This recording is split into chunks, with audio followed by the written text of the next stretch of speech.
in our lives and you put new life into them. I pray that you fill this church and fill us with new life that can only come from you. I thank you for the gift of your Spirit. Thank you for the Spirit and the love and the peace that you pour out on us while we worship. Please be with this church as we worship today, God, and help us to hear the words that you have for us to hear. Amen.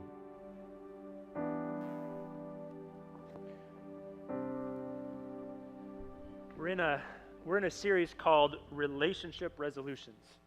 And this song we just sang about being broken vessels is more true than I think we want to recognize sometimes. I think, often feel like, I'm pretty good. You're the one that has the problem in our relationship, right? Sometimes we feel that, but we're actually broken vessels, people who, whether we like to admit it or not, we're broken. And we're going to talk a little bit about that today. Last week we talked about loving people for who they are, not who we want them to be. And I'm excited today because we're going to talk about something that I'm just going to be really honest with you, is kind of outside my comfort zone. So bear with me today. Actually, no, not even bear with me. I truly believe that God has something to say today. Amen. So let's not bear with me. I'm excited to say that God always says things through us even when we're the most uncomfortable. And so that's what I'm resting in today. But today, we're going to talk about emotions. The sermon today is called Emotional Errors, and this is weird coming from a guy. So, actually, I'm going to get into that stereotype too. So, let's pray, and we're going to get into this. Lord, I want to thank you so much for your grace, your love, your mercy. I'm so glad that you created us the way that you did, and I think so much of what we struggle with is getting in touch with that. And so, Lord, I just pray that you would speak in this place today, that your Spirit would be so active in ways that I could never imagine, and that your peace would rest over us today. In your name, amen. If you've ever dealt with children or anything, you know that they can be impulsive. I know that simply because I worked as a camp counselor for like 4 years, and if a child gets in their head, I want to do something, I want to ride the zip line today, and then for some reason something happens and we can't ride the zip line, it is the end of the world. I mean, literally, life is over. And because there's this really huge truth for especially children that they feel, and then they're acting on what they feel. And the thing is, for adults, is over time, we start to get better, maybe, at not reacting just based on our emotion, right? So a child may be very angry and just want to yell and hit something, and as an adult, we get to the point where like, that's not the best reaction, so I'm going to react differently. And that doesn't happen we all develop in different ways, but we tend to get better at that. But the thing that doesn't change from childhood to adulthood is this: we are emotionally driven. We are emotionally driven.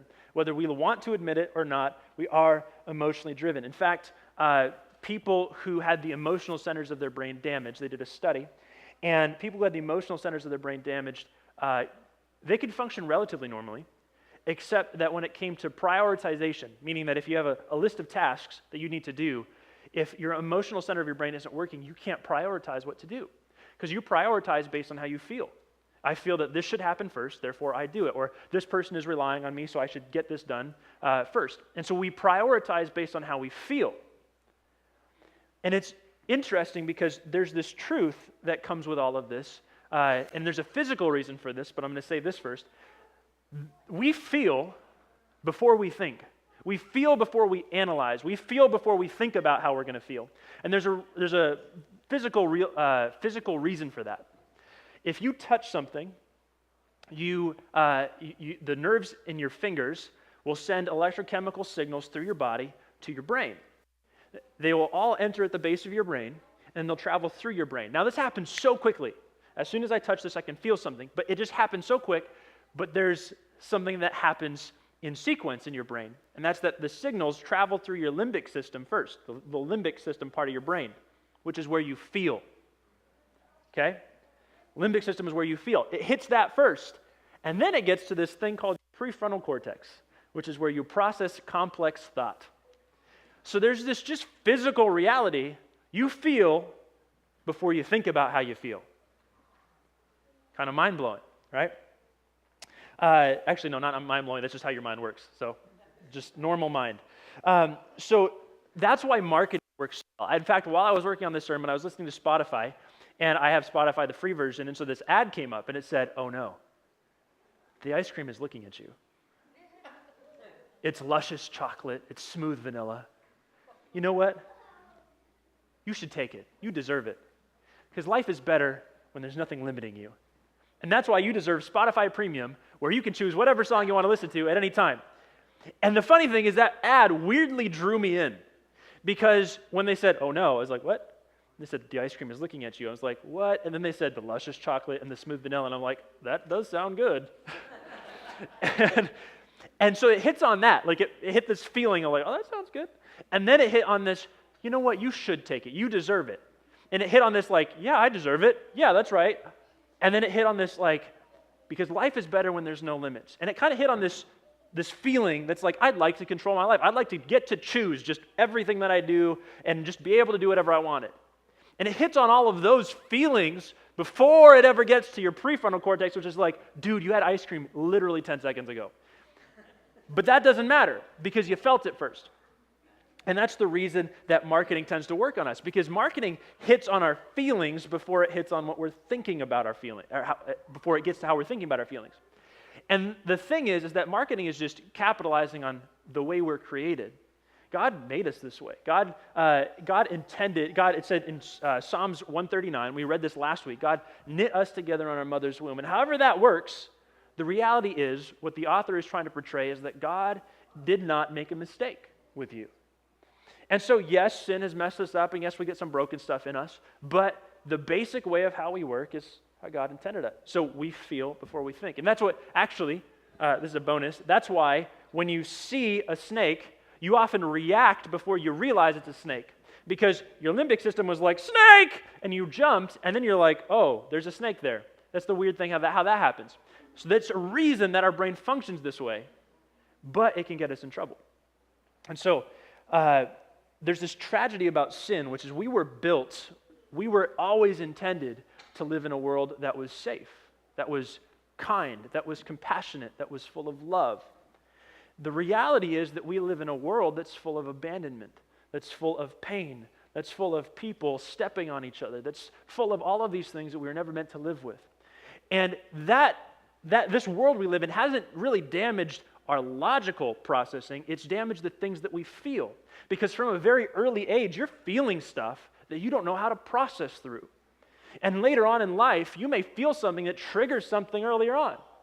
So the reality is that sin has damaged us, and it hasn't necessarily damaged our way we think about things, it's damaged how we feel. Because how we feel dictates how we think about things. And so the question is, because we've been damaged, there's also this huge other truth that we then damage our relationships. We damage each other. Because when I'm hurt, then I might hurt you. Maybe you realize this being a child or then going into marriage. You realize that the people that you trusted are damaged. That's just a reality. And then we damage each other. So the question becomes, how do we have healthy relationships when we're emotionally damaged? How do we have healthy relationships when we're emotionally damaged?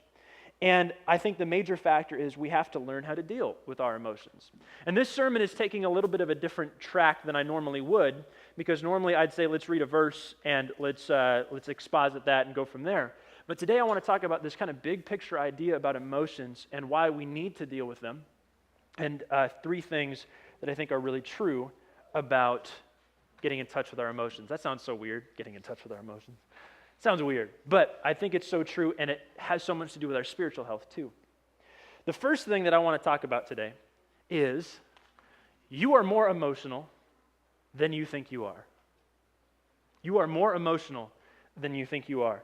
What does it mean to say this to myself? There's a stereotype between men and... Oh man, I need to make this caveat too. I'm sorry to men and I'm sorry to marriages. Those are the two that I'm focusing on today, okay? So what I'm talking about has truth in every area, with your coworkers, with your friends, with your family, but this is to men and marriages, so buckle up. Okay, there's these two stereotypes about men and women. Men are logical, women are emotional. And while there is truth to that, it's also a load of garbage. And the reason I say that is because women are highly emotional. Men, on the other hand, are, I'm trying to think of how I say this, highly emotional. It's not what you expected me to say. Highly emotional, most of us just don't know it. And this is important to realize, as I think this comes from centuries of seeing how we feel or expressing how we feel as weakness. If I express my emotion to you, I'm not being strong and stoic and masculine. And also, there is this factor to it that emotions can often feel unreasonable, right? It's like, why would I be sad when I could be happy and enjoy my life? So then we just kind of like avoid the sadness or push it down deep inside of us. And so there's that aspect to it too. But most of us guys don't realize that we're highly emotional. We're just emotional in different ways than women. And what I mean by this is we may look at our wives and say, she wants me to be all lovey and caring and show that I'm so devoted to her. And there's this kind of like stereotype that's like, it's because she's so emotional and that's just what she needs from me, so I got to do it. And the funny thing is that that's not true. She feels those emotional things for sure, but I want to talk for a second about what we as guys emotionally feel. A lot of us just haven't recognized it yet. And so if you're a married man right now, I'm speaking specifically to you. If you're not married yet, take notes. If you're married, take notes too. But this goes for everyone, but this is what I want to say. Men, you want to feel trusted. You want to feel that your wife trusts that you fully and completely have the best in mind for her, even if your actions aren't necessarily right. You want to feel accepted. Even if you made a mistake, do you still love me? You want to feel appreciated. Man, I have this huge desire in my heart to be the best husband possible, and I'm trying. Do you see it? You want to feel admired. You want to be the type of man that your wife can look to and say, I am so glad he's my husband. Not necessarily so you can feel all propped up, but you want to be the type of man that your wife is proud of, right? You want to feel approved of. You want to feel encouraged. And guess what? Every single one of those things is a deep, deep emotional desire. That is not some logical, like, yes, it would be nice if I felt appreciated. It's not robotic. That is a deep, deep inside of us emotional desire. And so there's also this funny thing too, is that as men, we often take a lot of pride in what we do within marriage, in being a good husband. And because of that, then we do this thing where it's like, it's a really basic thing. It's like, Jesse, do a good husband thing, Jesse, get 40 points.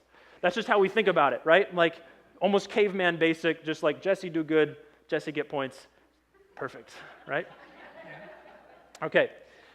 But all that is again speaking to this deep innate desire in us to be a good man, to be a good husband.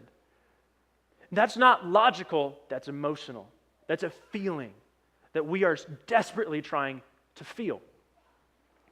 And so that's just the reality. Men were highly emotional. And maybe because we often stereotypically say if someone cries, they're being emotional. In fact, that's one of the best things that can happen in the Christian world. It's a joke amongst pastors. Someone cried, it was great. Because there's this feeling of like if your emotions are awake and that's what you'll do, that's not necessarily true. Sometimes emotions are so shown because someone is angry. Because they feel something deep inside, and so their anger is a strong expression of emotion. So the reality is men are highly emotional, even if it's not stereotypically emotional. But no matter which gender you are, you may think of yourself as someone who, I'm more logical than emotional. You may think that about yourself. But what's funny is you can't get away from the fact that you feel before you think. And so you may feel, man, I really love thinking about things from all of these different perspectives, using my prefrontal cortex. And then you think about all these things, and then you come up with a thing you want to do, and you do it because you feel it. It may be the most logical, but it feels logical. See what I'm saying? You can't get away from the fact that you feel before you think. And recognizing this in ourselves, recognizing this in us as human beings, is the first step to getting better at relationships. Because when I recognize that I am emotionally driven, then I can see how it's going to hurt, how I might be the one bringing the problem into the relationship. Some of us will look at someone and I don't really care about what they say, but we feel dismissive to someone not because logically they're dumb, but because we feel that they are unimportant. We maybe reacting to try and gain someone's approval because we're afraid that they're going to abandon us. We may be trying to control everything in our life because we were out of control as a child. We didn't have any control in our life, and therefore today I'm never going to feel that again. We may be reacting defensively because we feel unappreciated or ununderstood or not understood. And so that's why we're reacting the way we are. And until we recognize that, man, I am deeply emotional. This is not just some logical, theoretical idea I feel. This is something deep within me that is reacting this way. That's the first step to us getting better at relationships. The story of Jacob in the Bible, if you've heard this story before, you can maybe see where I'm going with this, but the story of Jacob is this dude who was born second. He was a twin, and he was born second. And that would be like normally like whatever, that's just the rest of your life. Your older brother is going to be like, I was born first. You know, that was what you're destined for. But this is different in this time in Scripture. If you're born first, you get everything. You get the inheritance of everything from your father. So Jacob is born second, but he's born second by just a few seconds because he comes out grabbing his brother's heel. He just missed it. And his name now, Jacob, means heel grabber. Now he's defined by it. You're always reaching for something that you didn't quite get. Then as they grow up, his older brother, Esau, becomes this macho man hunter, and Jacob is a mama's boy. So stereotypically not accepted. He has an inferiority complex going on. I'm never going to be as accepted, as loved as my brother. So one day his brother comes home, and he's starving. He went out hunting and didn't get anything, so he comes home and he's starving, and Jacob convinces him, manipulates him, because maybe Jacob is thinking a little bit more than his macho man brother who's just like, food. And so Jacob convinces him, hey, I'll give you some of the lentils I'm making if you give me your entire birthright. That action is not because he loves his brother. That action is not because he logically is like, this seems like a fair trade. That action is because he feels inferior. He's felt inferior his entire childhood, and now this is his opportunity to get one over on him. Later on, he's already taken his birthright from his brother, who weirdly agreed to that swap. Later on, his father, who is dying, says, I'm going to bless you, Esau, older brother. I'm going to bless you. It's a really important father's blessing. Esau goes out to get food for his father, and Jacob goes into the tent, convinces his blind father that he is Esau, and steals his blessing too. You got to recognize that this is not just some logical, Bible story, lessons from this. No, this is some deeply emotional stuff going on that is driving Jacob's actions. And because he never seemed to really come to grips with that for a while, it even goes into the next part of his life where he goes and he finds a wife somewhere, but then his uncle just keeps messing with him. And so Jacob uses his inferiority complex to then get one over on his uncle. And so the reality is that if we don't recognize that the emotions, the feelings that we feel are driving the actions we're engaging in, what's so easy for us to always do is say it's something else's fault. It's your fault that you made me feel that way. It's not. It's not your fault that you made me feel that way. It's my fault because, listen to me here, it's in me because a long time ago, I felt like someone didn't appreciate what I had to say. And so from then on, I always made sure that I talked more than everybody else. That's in me. That's in me, not in you. And so that's the recognition that we have to have. We look at Jacob and we say, man, this guy was fully motivated by his inferiority, feelings of inferiority. So to recognize that we are far more emotional than we think we are, is to recognize, hey, why are these things driving what I do? But also, the second part of this is to recognize that other people are far more emotional than they think they are. And this one's fun because, for instance, wives, you may wonder, husbands, I'm sorry, I'm picking on us. You may wonder why your husband gets really defensive when you bring up something.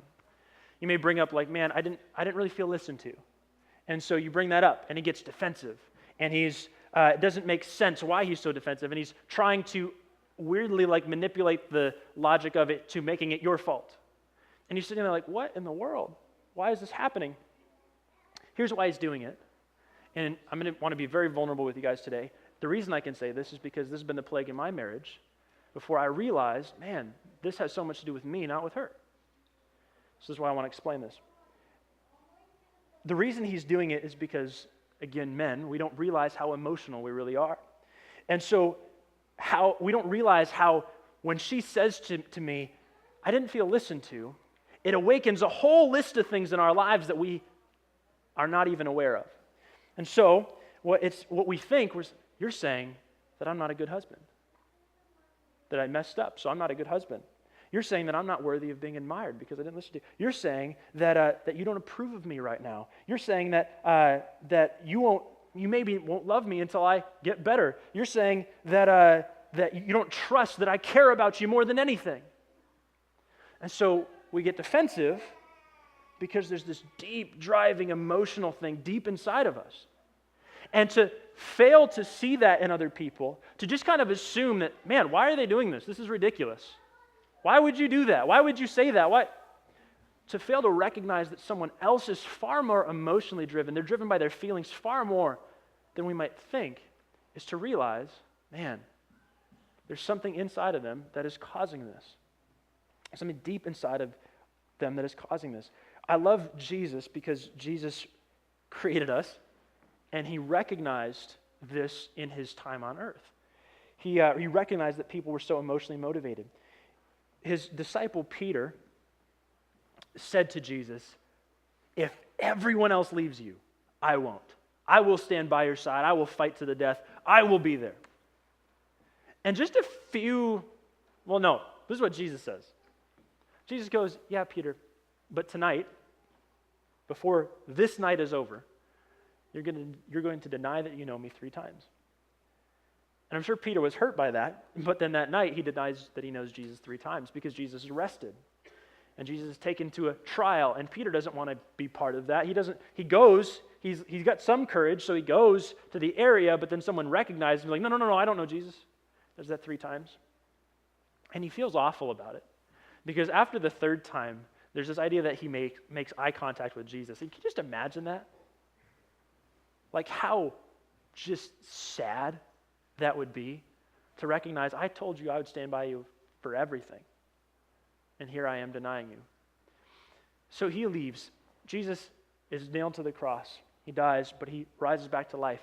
And a few days later, he's on a shore, and Peter all of a sudden realizes it's Jesus. And so they start rowing back to shore, but Peter jumps out of the boat. He's like, I'm getting there first. With all of his, I think he took his cloak off, but he's still got all of his clothes on. He swims to shore because he just wants to see Jesus. And he gets there, and Jesus later on, after they have breakfast, pulls him aside. And he says, Peter, do you love me? Peter's like, yes, of course I love you. Yes, I do. Jesus says, well, feed my sheep. Then he asks him again, Peter, do you love me? Peter's like, yes, Lord, you know that I love you. Feed my sheep. Does it again. And it's this weird interaction where we're like, why would you ask 3 times? But I love this about Jesus because each time Jesus asks him and he gives him a purpose.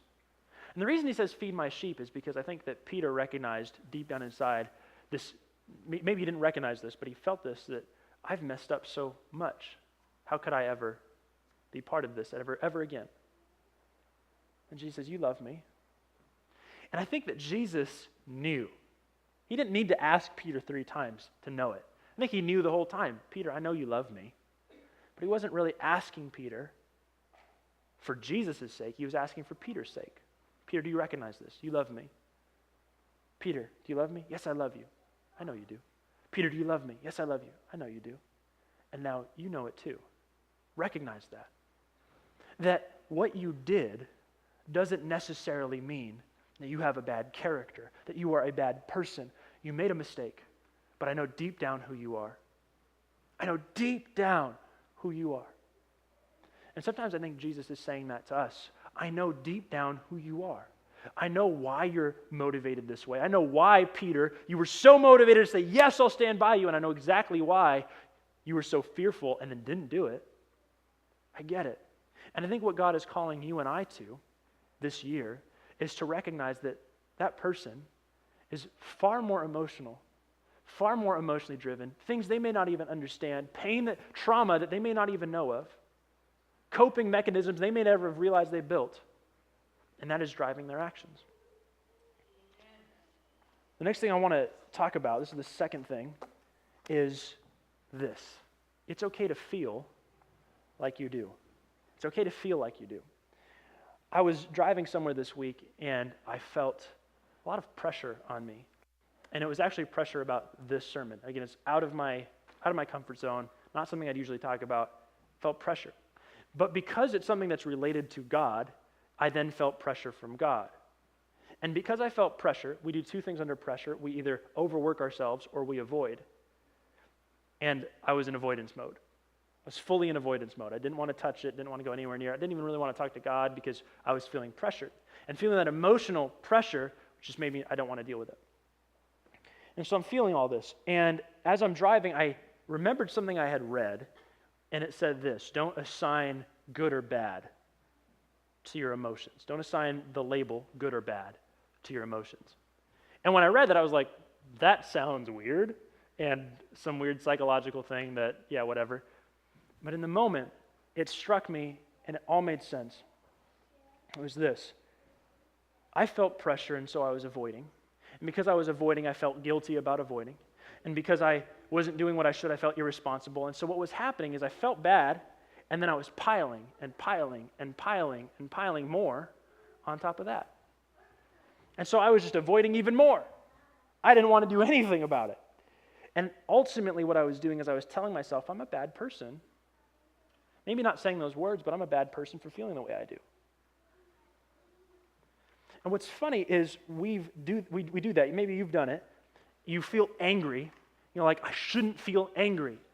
And so then you feel bad about feeling angry, which makes you more angry. Or lust. I looked at someone and now I was attracted and I feel bad about that, and so I clamp down on that.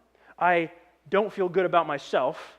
I have low self-worth, and I know I shouldn't, and therefore I feel guilty about feeling bad for myself, which makes me feel worse about myself. You recognize that?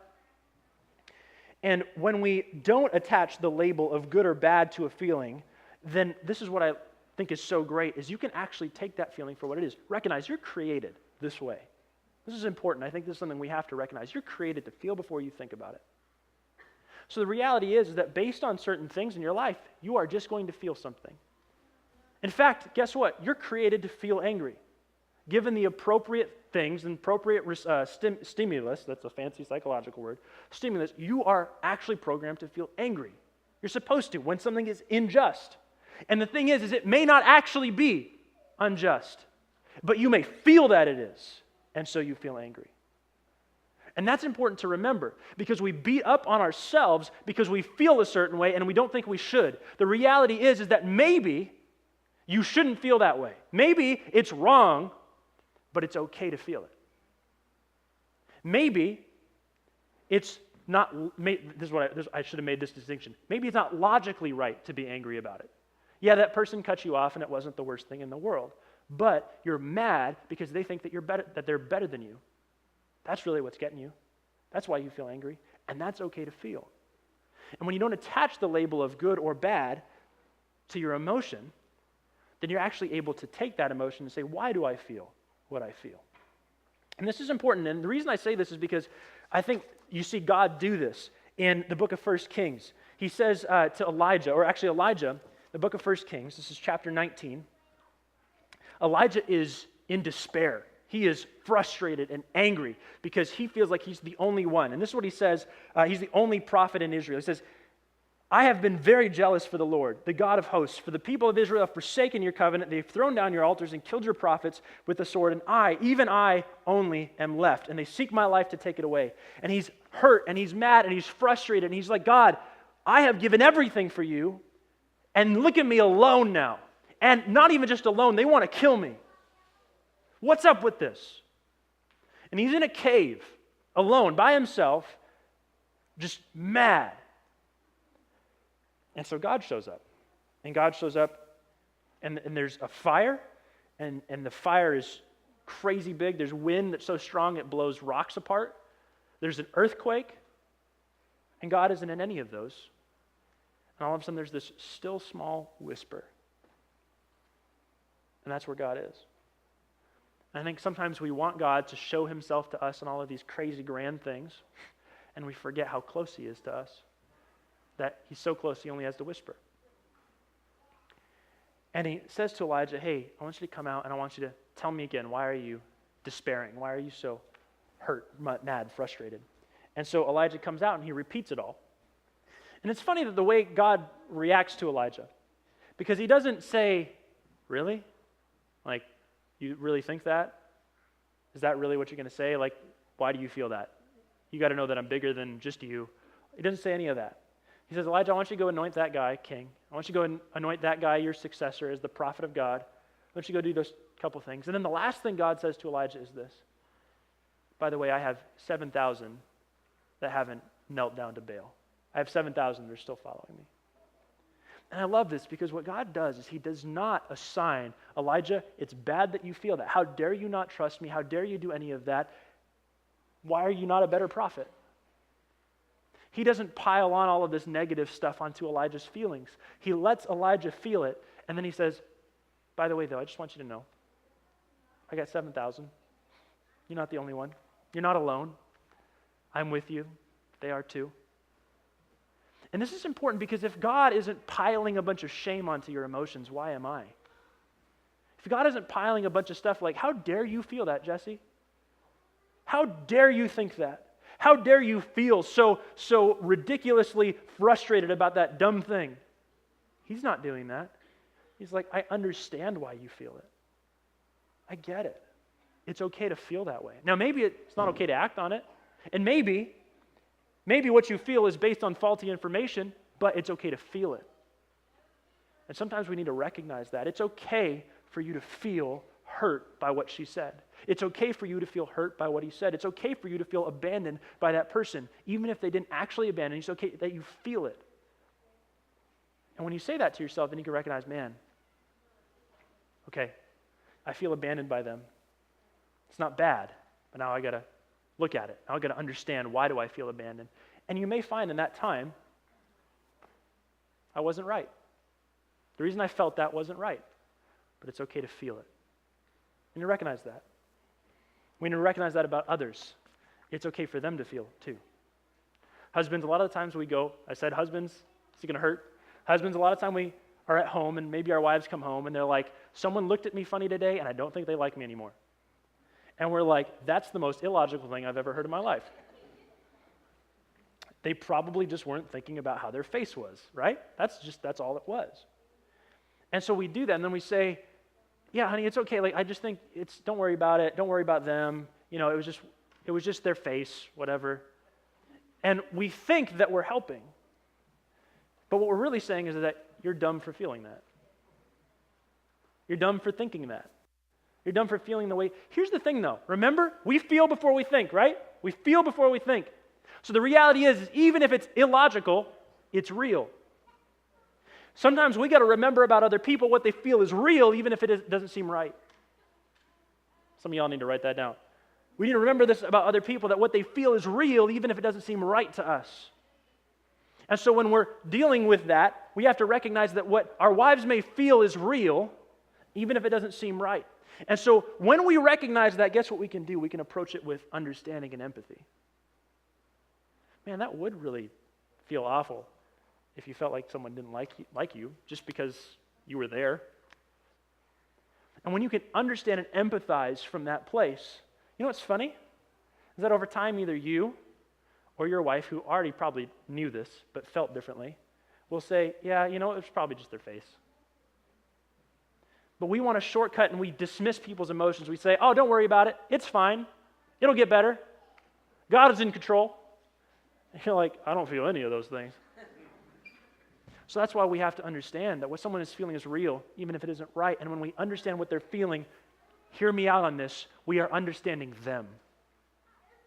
If we are trying to get them to a place of logic that they have not gotten to on their own feeling, then we will always be hoping that they become someone that they're not yet. So we have to understand how people feel. It's okay to feel how you feel. It's okay. Now, last thing, and the one I think is the most cheesy sounding and the most important. I know it sounds cheesy, But I truly believe this is one of the deepest things here, that Jesus wants to deal with how you feel. Jesus wants to deal with how you feel. Not what you think necessarily, but how you feel. And here's what I mean. One of my favorite verses in the Bible is John 11:35, and it's super long, so we're gonna have to put it on the screen. You want to put that on the screen, Greg? John 11:35. Jesus wept. And the reason that I love this verse, it's in the context of the death of one of Jesus' friends, his friend Lazarus. And Lazarus has passed away, and Jesus is now there, and he says this in a context that doesn't make a ton of sense. Or it says this in a context that doesn't make sense. Jesus wept. But we find out a few sentences later, Jesus raised him from the dead. What would happen, feels equivalent to if you're on your own 1 yard line, and you have 99 yards to get down the field in 3 seconds, and you're down by 6, okay? Okay, guys, throwing you a bone here. That's where you're at. And you're sitting there weeping because you know that your team is never going to make it happen. But you also know that you're about to do it. Like the pass is going to get caught, and he's going to run in for a touchdown. So why are you weeping? Why are you crying? You know what's about to happen. Jesus, why are you crying? You know what's about to happen. You know what you're going to do. Why are you crying? But wrapped up in this little 2-word verse, I think, is perhaps one of the most comforting things about God, is that he weeps too. He feels it too. That he understands how it feels too. Jesus is a man in touch with his emotions. Men, Jesus is a man in touch with his emotions. And he recognizes that, and he's pretty in touch with yours too. Probably he is more in touch with your emotions, how you feel, than you are. He knows the innermost parts of your heart. And I think a lot of us may have grown up with a very logical picture of God. God is in doctrine. God is in these statements of truth. God is in all of these different things. But without trying to minimize like what doctrinal truth is and all of that, I'm going to say something that's far more important. Because doctrinal truth is going to hurt. Doctrinal truth can often be a way for us to avoid being in a relationship with Jesus. And I've seen it. I've seen it in our church. Men, I'm sorry. I've seen it in us. Mostly us. Where we believe the right things. And because we believe the right things, then we don't have to lay our souls bare before Jesus. I believe the right things. I know the right things. I've gone to church for all these years. I go to church on maybe the right day. I go to the right church. All of these different things. And so that means I don't have to lay my soul bare before Jesus. We do it. And some of us have some stuff that we're hiding deep inside of us. We've hidden it from our families. We've hidden it from ourselves. Maybe you felt like inferior one time in your life, and you've resolved never to feel that way again. And because of that, weirdly enough, your religion has become a way to feel superior to other people. That's just one thing. Stuff that we've hidden deep inside, hidden from our families, from ourselves. We never want to face them because it's scary to feel things sometimes. It doesn't matter who you are. It's especially true for men, but it doesn't matter who you are. It's scary to feel things sometimes. I don't want to feel that way. But the reality is that because we don't want to feel, our hearts are calloused and they're hard. But beneath that concrete exterior of our heart is this heart that desperately wants to be fully known and fully loved. And that's what Jesus wants to do in your life. He wants to show you, I fully know you. Fully and completely know you. And I fully and completely love you. And the great part is that I truly believe that Jesus comes to work within how we feel more than how we think. He wants to come in and heal the stuff in your life that you never knew was a problem. Marriage is one of those great things. It's also one of the hardest things you'll ever experience, not because of your spouse, but because being married awakens stuff in your life that you never thought you had to face. You never thought was a problem. And now God is revealing it to you. And what a lot of us do is we hide from it. because we're like, no, I'm not that way. But let me tell you this. This is a truth about how God views you. He says, yes, you are that way, and it's okay. But I don't want you to stay that way. Yes, you are incredibly defensive, and you will not let your spouse talk because you're terrified of letting them tell you that you have a problem. And Jesus says, you are that way. You can deny it all you want. You are that way. But it's okay. But why don't we not stay that way?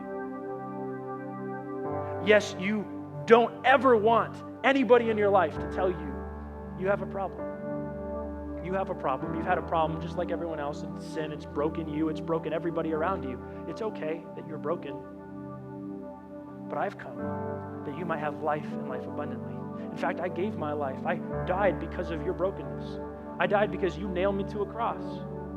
Because emotionally, you could not deal with the fact that here in front of you was someone who was so good and you were so bad, you wanted to do your own thing, and so you killed me. But I've come so that you could be crucified too. Crucified with Christ so that it would no longer be you who lives, but I who live in you. And that the life that you now live, you live by faith in the Son of God who loved you and gave himself for you. That's the truth that we get to have now. So to deal with the emotions in our life doesn't have to be scary, because of Jesus, we can acknowledge we are broken. We are deeply broken. But we have a way out. We have a God who is working on us, changing our hearts. And I can tell you right now, I'm excited. In a couple weeks, next week we're going to talk about listening. In 2 weeks we're going to talk about apologizing. And some of us need to apologize and just say, I'm so sorry that I have been so callous and hard and have not wanted to feel anything. And some of us just need to lay our lives bare before the Lord and say, God, this is who I am. I don't want this. I don't want to be avoiding everything in my life. Some of us need to do that today. But here's the resolution. We're doing relationship resolutions. Here's the resolution that I want to make for 2019 when it comes to my emotions. As I don't want to be afraid to feel and to acknowledge that I'm very emotional. I don't want to be afraid of that. Then second, I want to acknowledge that you feel and you are very emotional. That's not a bad thing. In fact, it's a really good thing. And I'm glad to know you. I'm glad that even though you're broken and even though I am broken, that we can move past that because of Jesus. I'm excited about that. But that's the resolution I want to make. I want to acknowledge that I am emotional, that you are emotional. And I want to live within that knowledge because that's how God made me. When we pray, Lord, I thank you so much that you are a God who made us the way we are. And even though we might fight it, even though we might hide it, even though we might bury it, even though we might hate it, this is who we are. You've made us this way. And Lord, I want to just give everything that I am over. Not just these doctrinal things that I believe about you, but I want to be in relationship with you so that you might come deep into the deepest parts of my soul and begin to heal me from there. Knowing more things about you isn't going to fix me, but being in relationship with you is going to change everything about me. So Lord, let us have the humility to acknowledge our brokenness, the humility to acknowledge that we do feel things that maybe aren't the best, but we feel them. Help us to realize that we don't have to be ashamed of that, but we can trust in the fact that we feel that way and that you are going to come into our lives and change how we feel, so that we might look on other people with compassion instead of hatred, that we might look on someone else with kindness instead of holding things against them. But I believe that about you, Lord, and so help us to recognize that we are deeply emotional creatures, and that's okay. Thank you, Lord, in your name.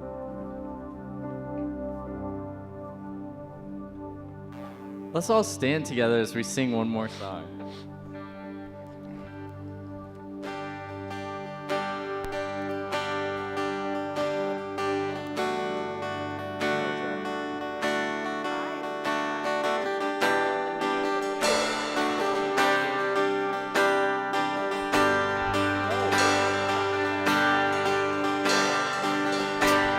My that the highest would love me.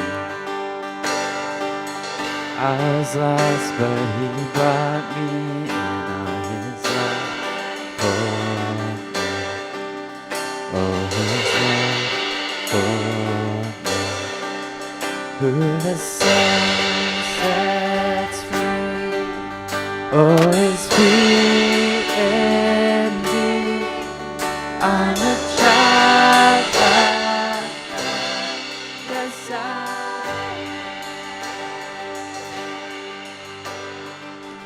realize He has ransomed His grace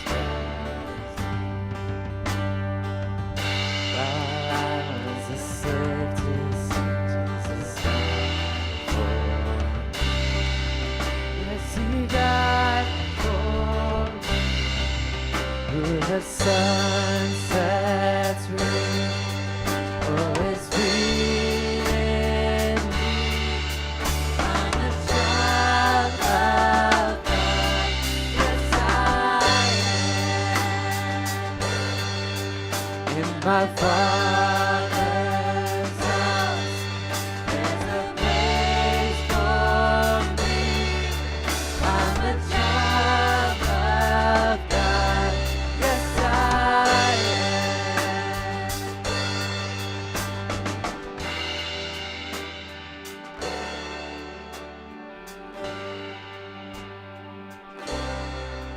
I am chosen, not forsaken. I am who you say I am. You are for me, not against me. I am who you say I am. Let's sing this together. I am chosen, not forsaken. I am who you say I am. You are for me, not against me. I am who you say I am. Let's sing that one more time. I am chosen, not forsaken. I am who you say I am. You are for me, not against me. I am who you say I am. Oh, I am who you say I am. Who the Son sets free, oh, is free indeed. I'm a child of God. Yes, I am. In my Father's house, there's a place for me. I'm a child of God. Yes, I am. Let's all sing this together.